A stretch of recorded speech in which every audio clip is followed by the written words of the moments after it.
Emmanuel, God is with us.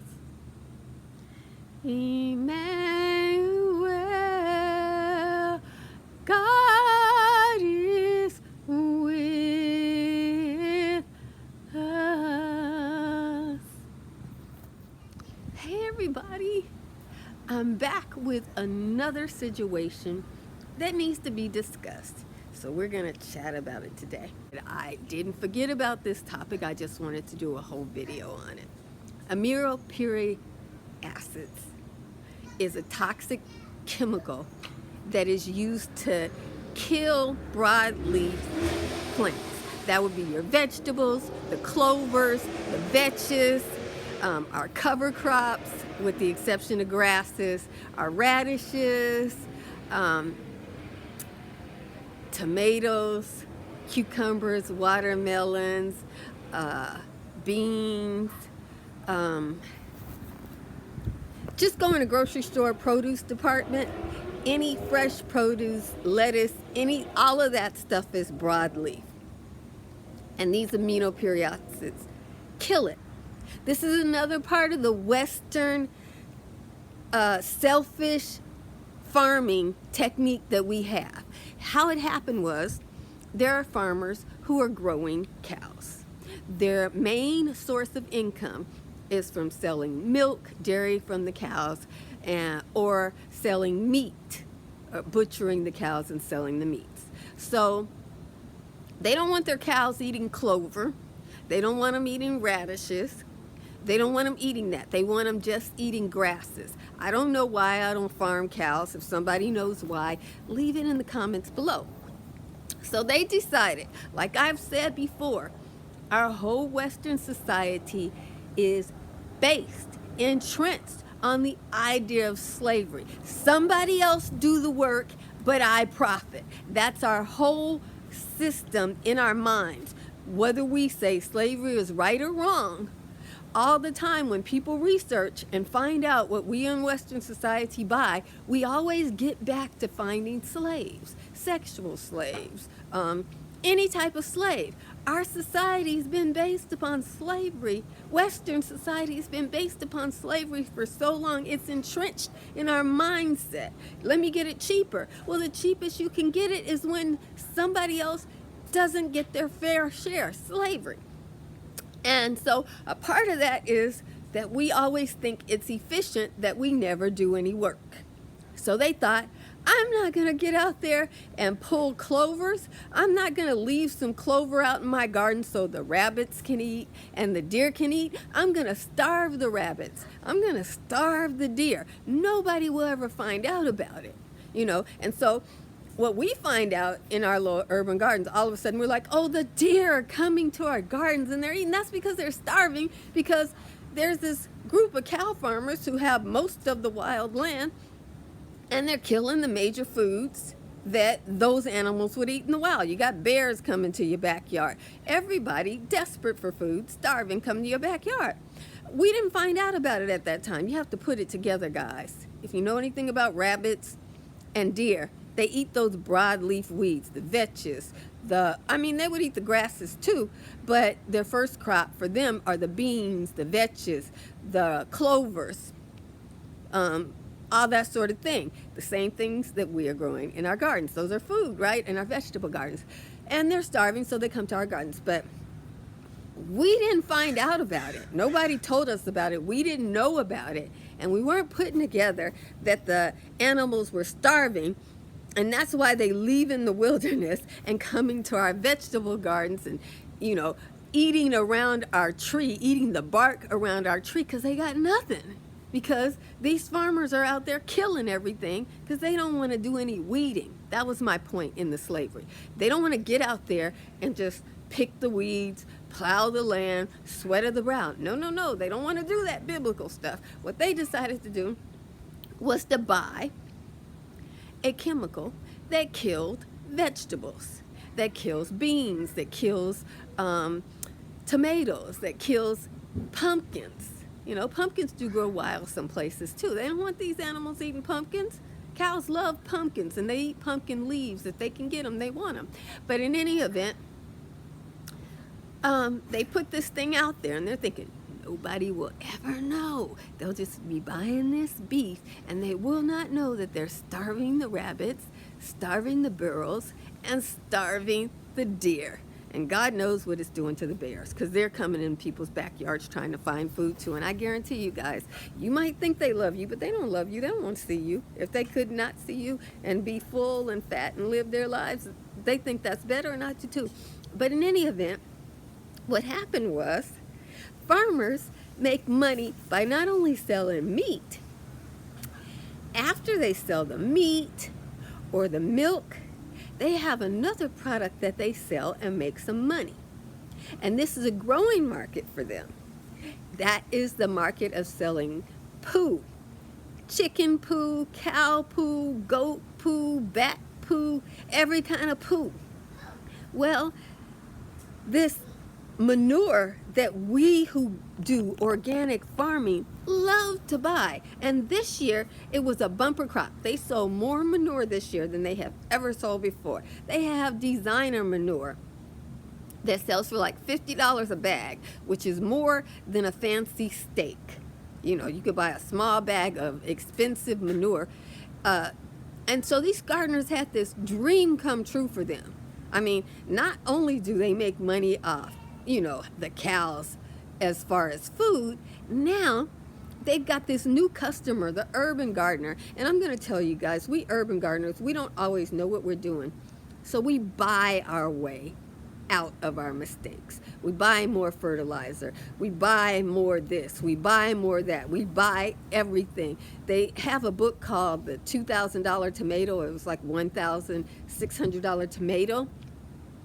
And this person actually counted and figured out that each tomato they grow, with all the irrigation system and the fertilizer and the this and the that and every contraption that we put in these gardens and all the trellises that we buy and everything like that, a lot of us spend about $1,600 per tomato.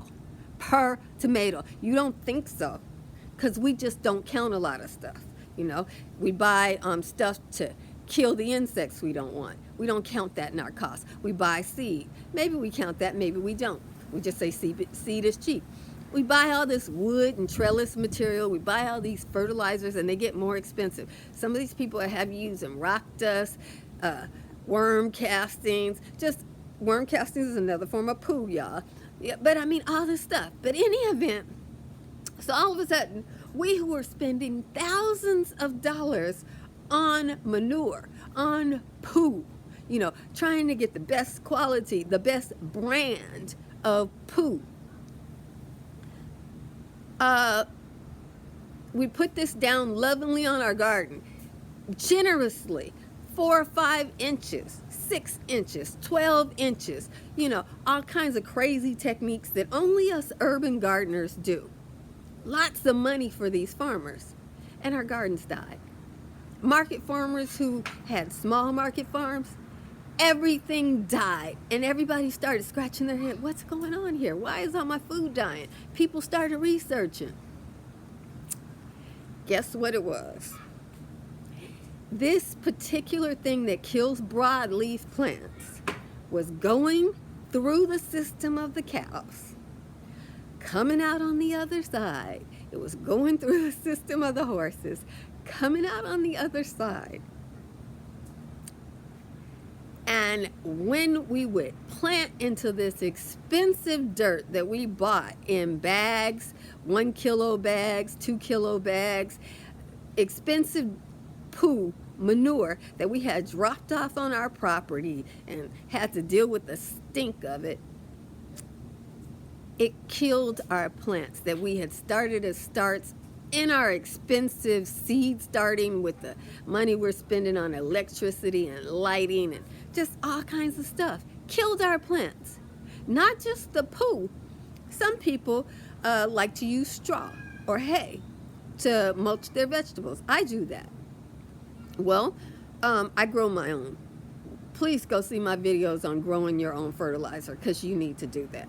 But in any event, These people put this straw down and, straw bale gardening and growing your food and straw bales and all that is really popular, and it's perfect fertilizer, just the right amount, because the straw is deteriorating and feeding the vegetable as you water it. Dead. Their whole gardens were dead. And then you got these people doing videos to make a living, and they're growing these farms full of stuff just to show you what to do, and they look like novice because everything's dying. Nobody knew what was going on, but eventually it all came out. And as a result of that, instead of getting millions of dollars, farmers are sitting up having us who spend tons of money on manure saying, I can't use your stuff because I can't trust you. Selfish gardening. Guys, I'm telling you, people from the Western point of view will always make the selfish choice. They will never think about you. They will never think about how you're on the other side of the equation. They don't worry about killing the animals. You know why we don't have any bees, guys? Do you know why we don't have any bees? People who grow what they call crops, they have the bees come in and fertilize their almond trees or their walnut trees and all that kind of stuff. And then after the bees fertilize their almond crops and whatever, they don't have any food. So they put out the poisons because they want to kill all disease to make these perfect fruits that we demand from them.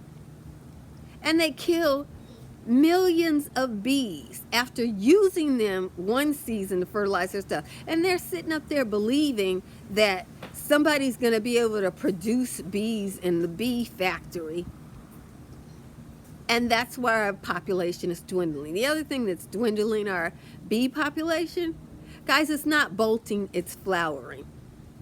We're constantly is selfish gardening. We want to eat the lettuce, but we don't want to leave anything to feed the bees because it's weedy.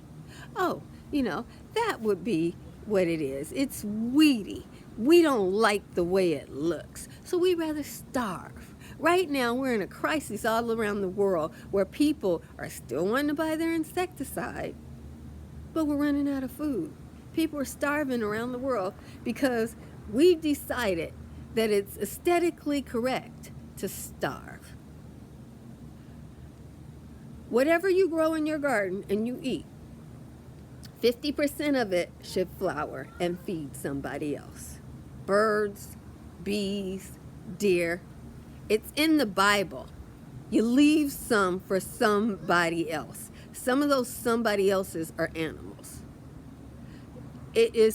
God curses people who are selfish, who control land, and don't provide food for those who are poor or dependent upon them. That includes the deer and the rabbit. So when you plant, if you're not planting some for the deer and some for the rabbit right now, do you realize they're starving? And do you know what life will be like without them? What disease will come up that they've been keeping from us by constantly eating certain things, and maybe their system can kill that disease. But once they're gone, all of a sudden we're dealing with a plague from our own selfishness. So guys, it's serious. The Western way of gardening is not sustainable. Selfishness in the garden. I just want this. This is all I want. I worked so hard. I don't want anybody to eat my this and that. I don't want any insects in my garden. I don't want any rabbit eating I only planted 3 radishes and the rabbit ate them all, and now I don't have any. I'm pissed, and I want to kill something. That's not the way to do it. It's not godly. It's not Christian. You are to be a good Christian at all times, not just when you feel like it.